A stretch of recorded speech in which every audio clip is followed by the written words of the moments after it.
Good morning बच्चों, आपका स्वागत है फिर से मेरे यूट्यूब चैनल वीर फिजिक्स क्लासेस में। आज हम बात करेंगे 12th क्लास की physics unit number 4B alternating current, जिसका नाम है। इसमें आज की जो वीडियो है वो बहुत इंपॉर्टेंट होने वाली है। क्यों होने वाली है बहुत इंपॉर्टेंट? क्योंकि जो ये आज आर्टिकल हम पढ़ने जा रहे हैं, डिस्कस करने जा रहे हैं, ये एग्जाम ऑफ व्यू से बहुत इंपॉर्टेंट है।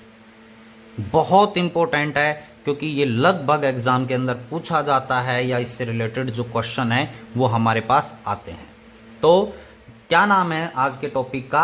AC alternating current circuit containing resistance, inductance and capacitance in series. इससे पहले की वीडियोस जो हैं उनमें हम बात कर चुके हैं सेपरेट तीनों के बारे में। AC circuit containing resistance only, AC circuit containing inductance only, AC circuit containing capacitance only.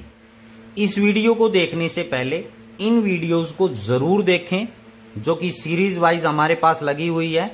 3rd number video है इस चैप्टर की, ये 4th नंबर है और ये 5th नंबर है। और आज की जो ये वीडियो है ये 6th नंबर, पार्ट नंबर 6 है इस वीडियो का, इस यूनिट के चैप्टर का। तो इनको पहले जरूर देखें, क्लियर, तभी ये आपके पास समझ में आएगा।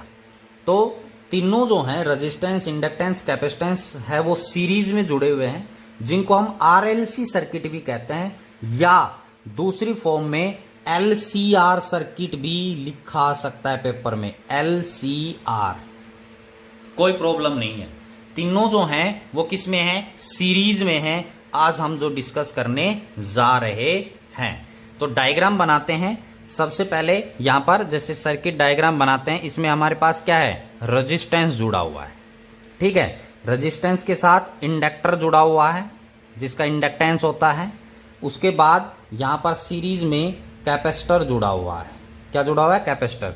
ये हमारे पास क्या है? R, ये क्या है? L, और ये क्या है? C capacitor. तीनों सीरीज में जुड़े हुए हैं और तीनों को सीरीज में जोड़कर AC सोर्स से कनेक्ट किया। किससे कनेक्ट किया गया है? AC सोर्स से कनेक्ट किया गया है। क्लियर?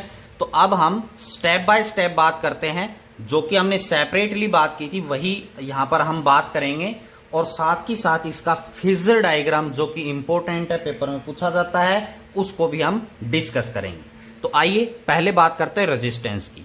तो हम लोगों को पता है, हम लोगों ने स्टडी की हुई है कि when AC circuit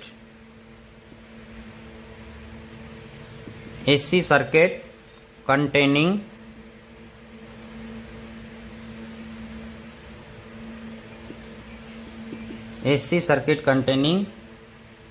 resistance only, यानी केवल जब सर्किट के अंदर क्या है? रेजिस्टेंस है, तो हमने स्टडी कर रखा है कि वोल्टेज और करंट है वो क्या होते हैं? सेम फेज में होते हैं। वोल्टेज और करंट क्या होते हैं? सेम फेज में, जो कि यहां पर आपके पास E that is equal to E0 sine omega t, ये तो वोल्टेज EMF रिप्रेजेंट करने के लिए है। और इसका जो करंट हम निकालते हैं वो भी यही आता है, I is equal to I0 sine omega t। Clear? तो AC कंटेनिंग रेजिस्टेंस में क्या होता है? वोल्टेज और करंट दोनों क्या होते हैं? सेम फेज में होते हैं। ये दोनों सेम फेज में होते हैं। यहां पर मैं लिख देता हूं, सेम फेज में होते हैं। क्लियर? अब बात करते हैं नेक्स्ट किसकी? इंडक्टर की। यहां पर देखिए, when AC circuit containing inductance only, only क्या है? इंडक्टेंस। तो क्या होता है? इक्वेशन लिख देता हूं मैं, E that is equal to E0 sine omega t, और जो करंट होता है, करंट आता है I0 sine omega t minus π/2। कहने का मतलब क्या हुआ कि यहां पर आपके पास करंट और वोल्टेज, ये वोल्टेज ये करंट। तो करंट यहां पर क्या होता है, AC circuit containing inductance only में करंट है वो लैग बिहाइंड होता है। कितने डिग्री से लैग बिहाइंड होता है, मतलब पीछे होता है π/2 से। यानी जो इन दोनों में फेज डिफरेंस जो है वो कितना है, π/2 का फेज है। कितने का फेज डिफरेंस है, π/2 का, जिसमें करंट क्या है, लैग बिहाइंड है, और वोल्टेज है वो क्या कर रही है, लीड कर रही है। कितनी डिग्री से, 90 डिग्री से। क्लियर। अब बेटा इन दोनों को दो मैंने लिखे, तो हम साथ की साथ फेजर डायग्राम भी आपसे पेपर में पूछेगा, जो कि इनमें हमने डिस्कस किया था। तो वो फेजर डायग्राम भी हम साथ की साथ बना लेंगे, तो आपको इजीली समझ में आ जाएगा। तो यहां पर मैं डिस्कस कर रहा हूं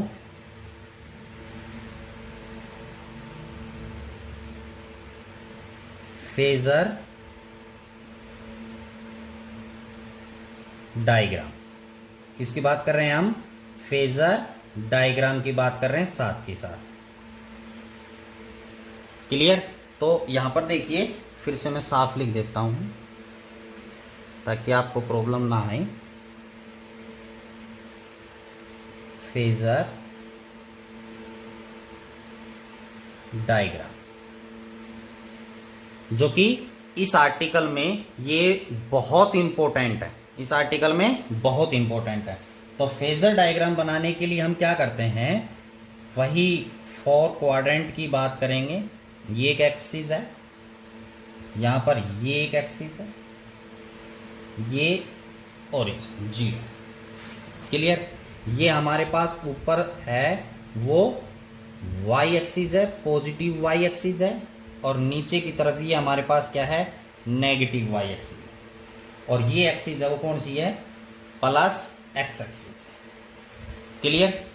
अब सबसे पहले हमने बात की AC circuit containing resistance only, तो उसमें वोल्टेज और करंट क्या है, सेम फेज में। इसमें है सेम फेज में। तो यहां पर आपके पास जब एसी सर्किट के अंदर क्या है, रेजिस्टेंस है, तो हम इस एक्सिस के अलोंग मैक्सिमम करंट मानते हैं I0। इस एक्सिस का अलोंग क्या मान लिया, मैक्सिमम करंट I0। तो बेटा इसी एक्सिस के अंदर अलोंग VR होगा।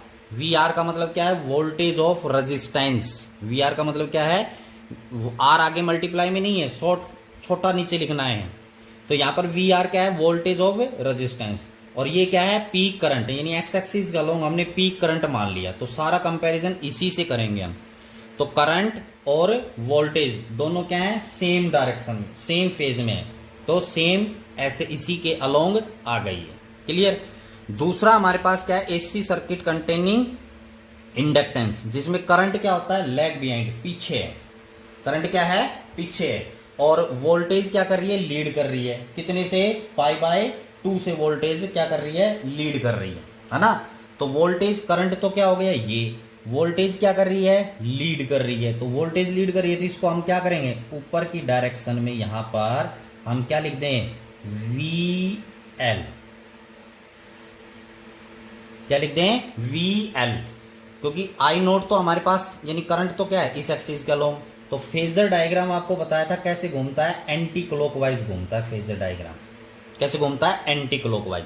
एंटी क्लॉकवाइज आओगे तो क्या होगा, प्लस होता चला जाएगा, क्लॉकवाइज आओगे तो डिक्रीज होता चला जाएगा। तो यहां पर हमने कंपेयर किया, करंट तो कहां पर है, यहां पर, तो वोल्टेज कहां होगी, ऊपर की तरफ, क्योंकि वोल्टेज जो है वो क्या कर रही है, लीड कर रही है 90 डिग्री से। तो इन दोनों के बीच में ये एंगल कितनी डिग्री है, 90। क्लियर। यहां पर ये एंगल है वो कितनी डिग्री है, 90 डिग्री है बेटा। तो करंट ये कहां रह गया, पीछे, वोल्टेज कहां चली गई, आगे। तो यहां पर लीड कर गई ना 90 डिग्री से। अब इसी प्रकार थर्ड जो पॉइंट आपने लिखना है, when AC circuit containing capacitance only। जब एसी सर्किट के अंदर क्या था, कैपेसिटेंस था, तो यहां पर आपके पास E that is equal to E0 sine omega t, और I जो करंट था वो I0 sine omega T plus π/2 था। इक्वेशन आई थी हमारे पास plus pi by 2, omega plus pi by 2। तो यहां पर भी इन दोनों में जो फेज का डिफरेंस था वो कितना था, पाई बाय 2 का फेज था, यानी 90 डिग्री का फेज डिफरेंस था इनमें भी। लेकिन यहां पर ये करंट है वो क्या कर रहा है, लीड कर रहा है। ये करंट क्या कर रहा है, लीड कर रहा है। यहां पर मैं लिख देता हूं, लीड मतलब आगे, लीड का मतलब आगे। और यहां पर ये करंट है वो क्या था, लैग बिहाइंड।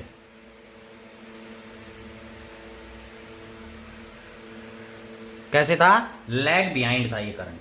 कितने डिग्री से, पाई बाय 2 एंगल से लैग बिहाइंड था। ये पाई बाय 2 एंगल से क्या कर रहा है, लीड कर रहा है। अब देखिए यहां पर आ जाते हैं, करंट की एक्सिस कौन सी है, ये, क्लियर।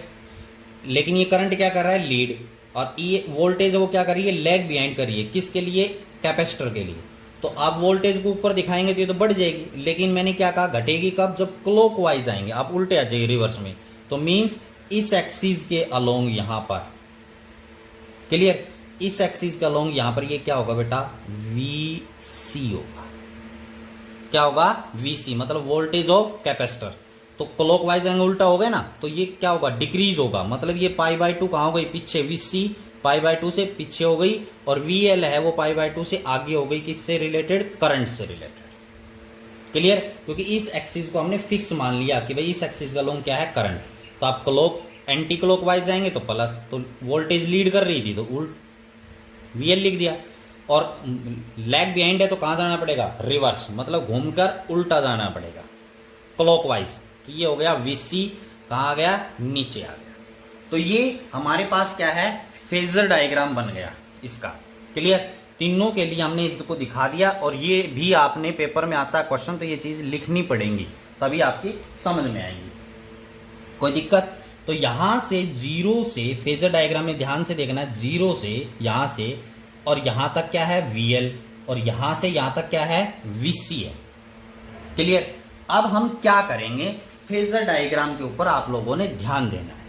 अब हम करेंगे क्या, कि ये जो वीसी है ना, इसकी डायरेक्शन कहां है, डाउनवर्ड, नीचे की तरफ।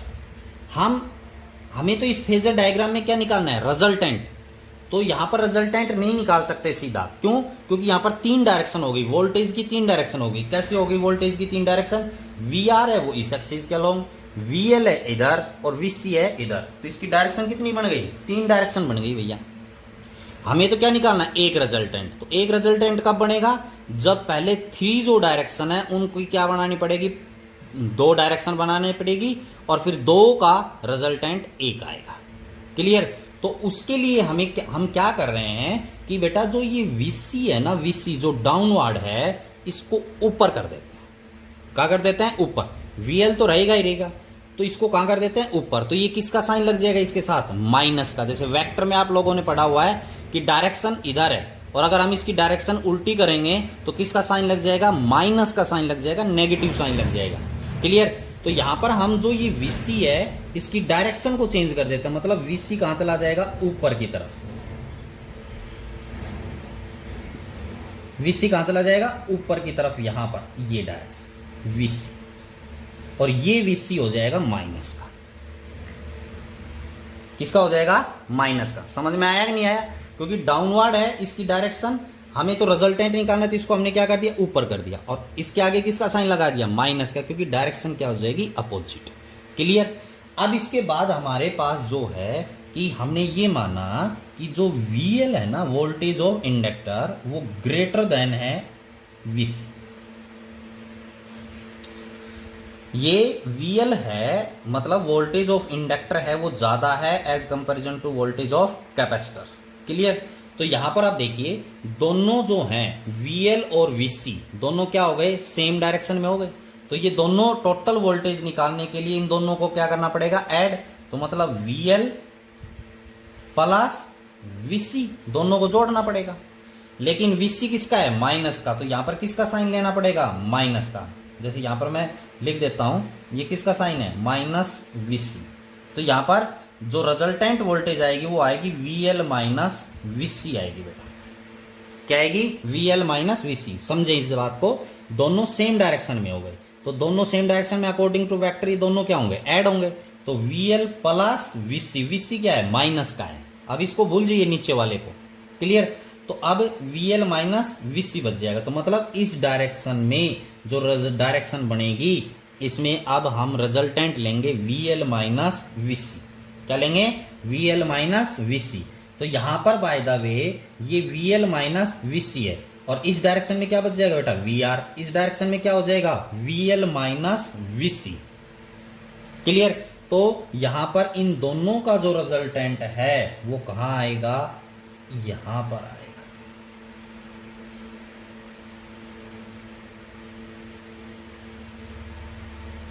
ये क्या होगा? रिजल्टेंट। क्लियर? ये क्या है? रिजल्टेंट है E नॉट मैक्सिमम का। मैक्सिमम वोल्टेज जो है वो इस डायरेक्शन में होगा, जो कि VR के साथ यहां पर एक एंगल बना रही है फाई। एंगल क्या बना रही है? फाई बना रही है। कोई प्रॉब्लम?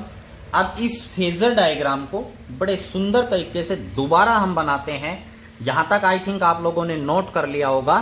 तो अब फेजर डायग्राम की कहानी है, क्योंकि इसी से हम आगे सॉल्यूशन करेंगे। आइए बच्चों, अब इस फेजर डायग्राम जो है आपने बनाना तो ये कंप्लीट है, लेकिन मैं समझाने के लिए इसको थोड़ा सा और अलग कर देता हूं। क्या कि जैसे ये VC है, हमने कहा ले गए थे ऊपर, तो इसका रिजल्टेंट ऊपर क्या था? VL और माइनस VC। तो इनका रिजल्टेंट क्या आएगा? VL minus VC। तो VL और VL माइनस VC की वैल्यू बाय द वे कहां तक आ गई? यहां तक आ गई। ये एरो का साइन लगाया मैंने, यहां तक आपके पास VL माइनस VC की वैल्यू आ गई। इस डायरेक्शन में क्या था? VR था। I नोट हमारे पास है ही। क्लियर? तो मैंने आपको क्या बताया कि इनका जो रिजल्टेंट है वो कहां पर लाई करेगा? यहां पर लाई करेगा, जो कि E नोट होगा। इसकी रिजल्टेंट की डायरेक्शन ये होगी आपके पास। क्लियर? तो यहां से हम क्या करेंगे? पैरेललोग्राम बना देंगे। क्या बना देंगे? पैरेललोग्राम। इनको मिला देंगे इस प्रकार, जो कि ये एंगल है वो यहां पर क्या बना रहा है? फाई। अब मैंने अलग कर दिया, इसलिए आपको इजीली समझ में आ जाएगा कि केवल अब हमारे पास दो वेक्टर बच गए, VR और VL माइनस VC। अब ध्यान रखना है VL माइनस VC का, क्योंकि VC को हम ऊपर ले गए थे। क्लियर? यहां पर एंगल बन गया फाई बन गया। तो इनका जो रिजल्टेंट है वो आपके पास क्या आया? ये रिजल्टेंट आ गया। E नोट है वो इसकी डायरेक्शन हो गई। कोई प्रॉब्लम? VR और VC से। अब यहां पर एक ट्रायंगल बन रही है, ये O A नाम दे देता हूं इसका। इस पॉइंट का हम A नाम दे देते हैं, इस पॉइंट का नाम दे देते हैं B पॉइंट दे देते हैं। तो यहां पर आप लिखेंगे फ्रॉम ट्रायंगल OAB। ये ट्रायंगल है OAB। क्लियर हो गया या नहीं हुआ? तो यहां से हम क्या करेंगे कि रिजल्टेंट जो है इनकी वैल्यू कैलकुलेट करना चाहेंगे यहां से। तो इसके लिए हमारे पास क्या है? पाइथागोरस थ्योरम है, उसका आप यूज करें। तो जो से हमारे पास क्या होगा? OB का square that is equal to OA का स्क्वायर प्लस AB का स्क्वायर। ये हाइपोटेन्यूज का square that is equal to base का स्क्वायर प्लस परपेंडिकुलर का स्क्वायर। तो यहां पर हमारे पास OA किसके बराबर है बेटा? VR के। तो ये क्या हो जाएगा? VR का स्क्वायर प्लस AB ये रहा। AB किसके बराबर है? VL minus VC। VL minus VC का स्क्वायर हो जाएगा। क्लियर हुआ या नहीं? इस ट्रायंगल में क्योंकि AB है वो किसके पैरेलल है? VL minus VC। यहां से यहां तक की जो वैल्यू है वो क्या है? VL माइनस VC, जो कि इसके रिजल्टेंट से हमें मिली। दोनों क्या थी? सेम डायरेक्शन में थी। क्लियर? फिर हमने इस दोनों को जोड़ दिया, तो जो VL माइनस VC आया उसका रिजल्टेंट मान लीजिए इतना आया। क्लियर? और इस डायरेक्शन में क्या है? VR। तो दो डायरेक्शन बच गई, VL इधर VR इधर। तो इसका रिजल्टेंट कहां आएगा? इनके बीच में। तो यहां पर पाइथागोरस थ्योरम लगा दी, ये पैरेललोग्राम बना दिया। तो यहां पर OA VR के बराबर, AB किसके पैरेलल है? बिल्कुल VL माइनस VC। तो यहां पर OB का स्क्वायर, तो यहां पर OB का square that is equal to VR का square plus VL minus VC। तो VL माइनस VC की जगह आप क्या पुट कर सकते हैं? यहां पर रेजिस्टेंस की फॉर्मेशन में हम इसको पुट कर सकते हैं। तो देखो यहां ही मैं पुट कर देता हूं इसको। देखिए VR वोल्टेज ऑफ रेजिस्टेंस, तो क्या होगा? According to Ohm's law V is equal to IR। तो तो यहां पर क्या हो जाएगा, आई का स्क्वायर और आर का स्क्वायर, आई का स्क्वायर और आर का स्क्वायर। और यहां पर आई कैसा करंट लेना है, पीक करंट, प्लस इसी प्रकार यहां पर वोल्टेज ऑफ इंडक्टर, तो यहां पर क्या हो जाएगा, आई नोट करंट हो गया। और इंडक्टर का रेजिस्टेंस क्या होता है, एक्स एल होता है। सेपरेशन में वीडियो को जरूर देखना, इनको सभी वीडियो को अलग अलग छोटी छोटी वीडियो हैं, तो यहां पर इनको देखना बहुत जरूरी है समझने के लिए। XL minus I naught V equal to I R, यहां भी आई आर की आई आर यहां पर इंडक्टर में एक्सएल से डिनोट करते हैं, यहां पर आई नोट, और इसको किससे डिनोट करते हैं, इसके रेजिस्टेंस को एक्ससी से, सारे का होल स्क्वायर। ध्यान से समझना है, बहुत इंपॉर्टेंट चीज है। अब यहां से आप देखिए क्या आई नोट यहां से कॉमन आ जाएगा या नहीं आ जाएगा, आई नोट का स्क्वायर, क्योंकि यहां पर स्क्वायर है तो आई नोट का क्या होगा, स्क्वायर बाहर आ जाएगा, आई नोट का स्क्वायर इधर है, तो यहां से आई नोट का स्क्वायर कॉमन ले लिया, अंदर आपके पास बच जाएगा यहां पर R square plus XL minus XC का होल स्क्वायर। और ये जो ओबी है ना, ओबी ये किसके बराबर है, ई के बराबर, किसके बराबर है, ई के। तो यहां पर ये क्या हो जाएगा, ई नॉट जो हमने लिया था, ये रहा ई नॉट, ये रिजल्टेंट है, क्लियर। ये इसकी वैल्यू क्या है, ई नॉट के बराबर है, तो ई नॉट का क्या हो गया, स्क्वायर। तो यहां से हम क्या करें, सॉरी हाँ ठीक है, ओके क्लियर। तो यहां से स्क्वायर है, इसको इधर ले आएंगे तो यहां पर क्या बन जाएगा, अंडरूट, तो आपके पास क्या वैल्यू बनेगी, ई नॉट, स्क्वायर को इधर लाएंगे अंडरूट, तो आई नॉट का स्क्वायर है तो कैंसिल हो जाएगा, आई नॉट बचेगा, इन सब का क्या हो जाएगा, अंडरूट, तो यानी ये अंडरूट बन जाएगा केवल इस इसका, क्या, R square plus XL minus XC का होल स्क्वायर, क्लियर। इनका क्या बन जाएगा, अंडरूट। अब आई नोट को इसके नीचे ले जाइए, E naught divided by I naught that is equal to under root of R square plus XL minus XC का whole square, XL minus XC का होल स्क्वायर। कोई प्रॉब्लम। अब इसके बाद यहां पर आगे देखिए क्या, E naught by I naught, तो according to Ohm's law V is equal to क्या होता है बेटा, I R, V is equal to I R, तो आर इज इक्वल टू क्या हो जाएगा बेटा, वी बाय आई। तो ये वी क्या है, एक प्रकार से वोल्टेज, आई क्या है, करंट, ठीक है। तो peak current, sorry peak voltage और पीक करंट दोनों का रेशियो है, वो क्या देगा, peak resistance, peak voltage upon peak resistance, तो ये किसकी वैल्यू देगा, पीक रेजिस्टेंस की, ठीक है। तो यहां पर करंट वोल्टेज अपॉन करंट, तो ये क्या बन जाएगा, रेजिस्टेंस, जैसे ओम्स लॉ में बना है। तो इस रेजिस्टेंस को हम बेटा जेड से डिनोट करते हैं। एलसीआर सर्किट में या आरएलसी सर्किट में इसको किससे डिनोट करते हैं, जेड से, क्योंकि ये तीनों का रेजिस्टेंस मिलाकर आता है, जो कि बराबर होगा under root of R square plus XL minus XC और इसका होल स्क्वायर। इस जेड को मैक्सिमम करंट है, यानी ये जो जेड है वो रेजिस्टेंस, इंपीडेंस, कैपेसिटेंस तीनों का रेजिस्टेंस है, ये टोटल रेजिस्टेंस। जब हम इन तीनों को सीरीज में जोड़ेंगे तो हमारे पास ये रेजिस्टेंस आएगा, आर केवल रेजिस्टेंस का, एक्सएल इंडक्टेंस का रेजिस्टेंस, एक्ससी कैपेसिटेंस का रेजिस्टेंस, कैपेसिटर जो है उसका रेजिस्टेंस। इस जेड को, ये जो जेड है इसको बेटा हम इंपीडेंस बोलते हैं। क्या बोलते हैं, इंपीडेंस। ये मैक्सिमम करंट रेजिस्टेंस है जब हम रेजिस्टेंस, इंडक्टेंस और कैपेसिटेंस को किस में जोड़ेंगे, सीरीज में, इसलिए इसको हम इंपीडेंस बोलते हैं। अब एक चीज और आती है बेटा, आप अलग से जब देखेंगे तो एक वर्ड और आता है, इंपीडेंस ट्रायंगल। क्या वर्ड आती है, impedance, impedance triangle, impedance triangle.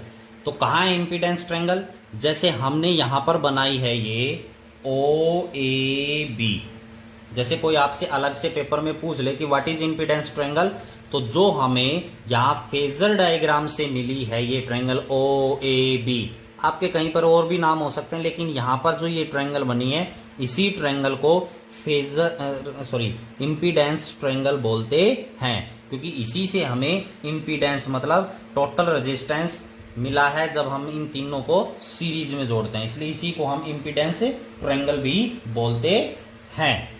Clear. अब हम आगे जो है वो डायरेक्शन निकालेंगे। क्या निकालेंगे? डायरेक्शन किसकी? ई जो रिजल्टेंट है ई नोट, इसकी डायरेक्शन निकालेंगे कि भैया इसकी डायरेक्शन जो है यहां पर है, जैसे ये है ना, मैंने तो यहां बना दिया, तो ये फाई एंगल बन रहा है, ये डायरेक्शन से पता चलेगा इस एंगल से कि ये इधर आएगा या ये इधर आएगा या इधर आएगा। क्लियर।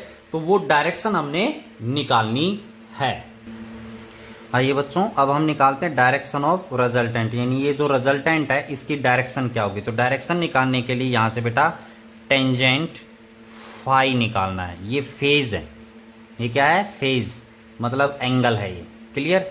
टेंजेंट फाई किसके, टेंजेंट थीटा है वो किसके बराबर होता है बेटा? Perpendicular upon base. तो परपेंडिकुलर मेरे पास यहां पर क्या है? ए बी है, और बेस है वो क्या है? ओ ए है। क्लियर। तो यहां पर tangent phi that is equal to A B, ये रहे बी। ए बी किसके बराबर है? V L minus V C. O A ये रहा, ओ ए किसके बराबर है? वी आर के बराबर, वोल्टेज ऑफ रेजिस्टेंस। क्लियर। तो ये तो हो गया वोल्टेज की फॉर्म में। हम इसको किसकी फॉर्म में निकाल सकते हैं? रेजिस्टेंस की फॉर्म में भी हम कैलकुलेट कर सकते हैं। कैसे? V equal to I R, जैसे अभी हमने बात की थी ओम्स लॉ के according V equal to I R. तो I क्या हो गया? आई नोट, और इसके अंदर R रेजिस्टेंस का काम कौन करेगा? एक्सएल माइनस यहां पे क्या हो जाएगा? आई नोट, इसका रेजिस्टेंस कौन है? XC, that is divided by V R. यहां पर क्या हो जाएगा? I naught divided by R, I naught divided by R. तो ऊपर से आई नोट क्या आ जाएगा? कॉमन, नीचे भी क्या है? आई नोट। तो आई नोट से आई नोट क्या हो जाएगा? कैंसिल। तो tangent phi that is equal to XL minus XC divided by R. XL minus XC, XL क्या है? इंडक्टेंस का रेजिस्टेंस, एक्सी क्या है? कैपेसिटेंस का रेजिस्टेंस जो है वो होता है। तो यहां से हम जो है वो इस टेंजेंट फाई है, तो यहां से हम इस फाई की वैल्यू है वो हम कैलकुलेट कर सकते हैं। तो ये तो हो गया।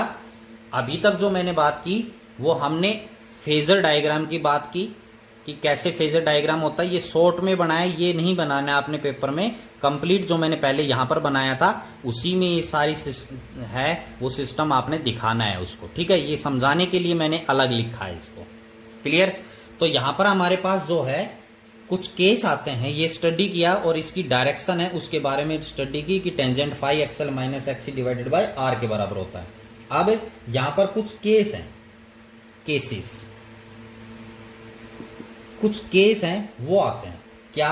सबसे पहला केस हमारे पास आता है कि अगर एक्सएल बराबर है एक्सी हो जाए, अगर एक्सएल बराबर है एक्सी, तो जैसे यहां पर आप देख रहे हैं एक्सएल माइनस एक्सी, अगर ये दोनों बराबर हो गए तो घटाएंगे तो ये वैल्यू किसके बराबर आएगी? 0 के बराबर आएगी। तो यहां पर टेंजेंट फाई किसके बराबर हो जाएगा? 0 के बराबर हो जाएगा, क्योंकि ये दोनों बराबर हो गए तो ये वैल्यू किसके बराबर हो जाएगी? 0 के। तो टेंजेंट फाई की वैल्यू किसके बराबर हो जाएगी? 0। तो यहां पर फाई जो है उसकी वैल्यू भी किसके बराबर आ जाएगी? 0 डिग्री के बराबर। यानी अगर एक्सएल और एक्सी दोनों बराबर हैं तो ये फाई की वैल्यू यहां पर आप देख रहे हैं ये 0 हो जाएगी। 0 हो जाएगी मतलब ये किसके अलोंग हो जाएगी? आई नोट के अलोंग हो जाएगी। किसके अलोंग हो जाएगी? आई नोट के अलोंग हो जाएगी। क्लियर। मतलब इसमें जो है सर्किट जो है उसमें केवल क्या बचेगा? रेजिस्टेंस बचेगा, यानी इंडक्टर का रेजिस्टेंस और कैपेसिटेंस का रेजिस्टेंस नहीं होगा। आप इस बात को क्लियर समझें कि अगर थीटा यहां पर फाई है वो कितना हो गया? 0। कब? जब XL is equal to XC है, और इसका यूज आगे और भी होगा।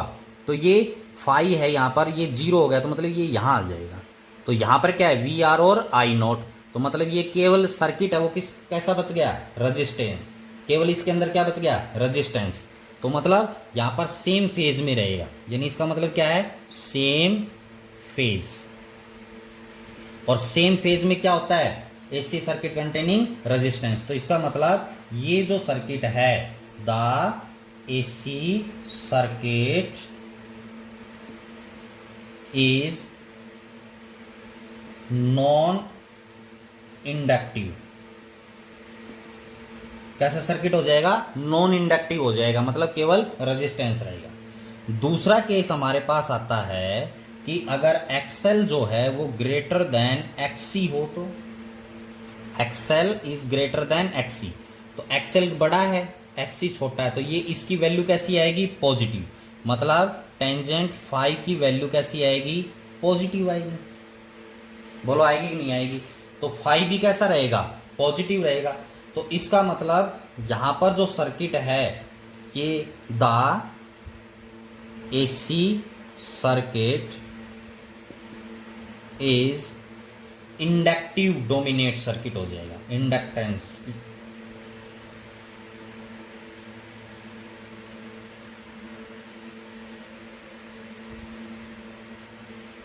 डोमिनेटेड सर्किट क्यों हो जाएगा? क्योंकि एक्सएल का मतलब क्या हुआ?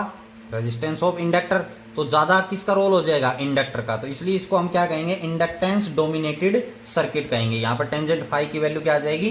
पॉजिटिव आ जाएगी। थर्ड जो केस आता है वो आता है अगर एक्सएल लेस देन एक्ससी हो, तो यानी ये लेस हो जाए ये ग्रेटर हो जाए, तो टेंजेंट फाई की वैल्यू कैसी आएगी? टेंजेंट फाई की वैल्यू कैसी आएगी? नेगेटिव आएगी। टेंजेंट फाई की वैल्यू कैसी होगी? नेगेटिव। तो नेगेटिव हुई तो मतलब ये कहां हुआ? Lag behind. तो यहां पर ये जो सर्किट है द एसी सर्किट इज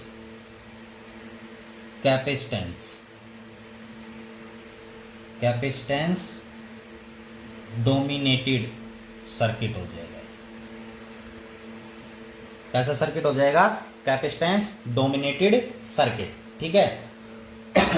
तो यहां पर हमारे पास क्या है? जब ये फाई की वैल्यू पॉजिटिव आई है तो इसका मतलब यहां पर ये क्या कर रहा है बेटा? लीड।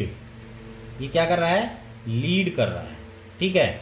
और अगर ये वैल्यू क्या है? ये नेगेटिव, तो इसका मतलब ये क्या है बेटा? लैग्स बिहाइंड है।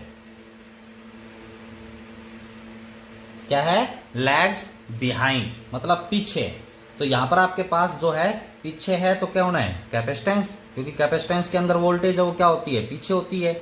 और इंडक्टेंस में क्या होती है? लीड करती है, आगे होती है। तो इंडक्टिव डोमिनेटेड सर्किट हो जाएगा और ये क्या हो जाएगा? कैपेसिटेंस डोमिनेटेड सर्किट हो जाएगा। तो आज की इस वीडियो में हमने एलसीआर सर्किट के बारे में पढ़ा या आरएलसी सर्किट के बारे में पढ़ा, जो कि बहुत इंपॉर्टेंट है। उसका फेजर डायग्राम है, उसकी डायरेक्शन है, उसके कुछ केसेस हैं कि डोमिनेटेड है, इंडक्टिव डोमिनेटेड है या कैपेसिटिव डोमिनेटेड है या नॉन इंडक्टिव सर्किट है। इन सब के बारे में हमने आज पढ़ा, जो कि बहुत इंपॉर्टेंट आर्टिकल है। इसको ध्यान से देखना है।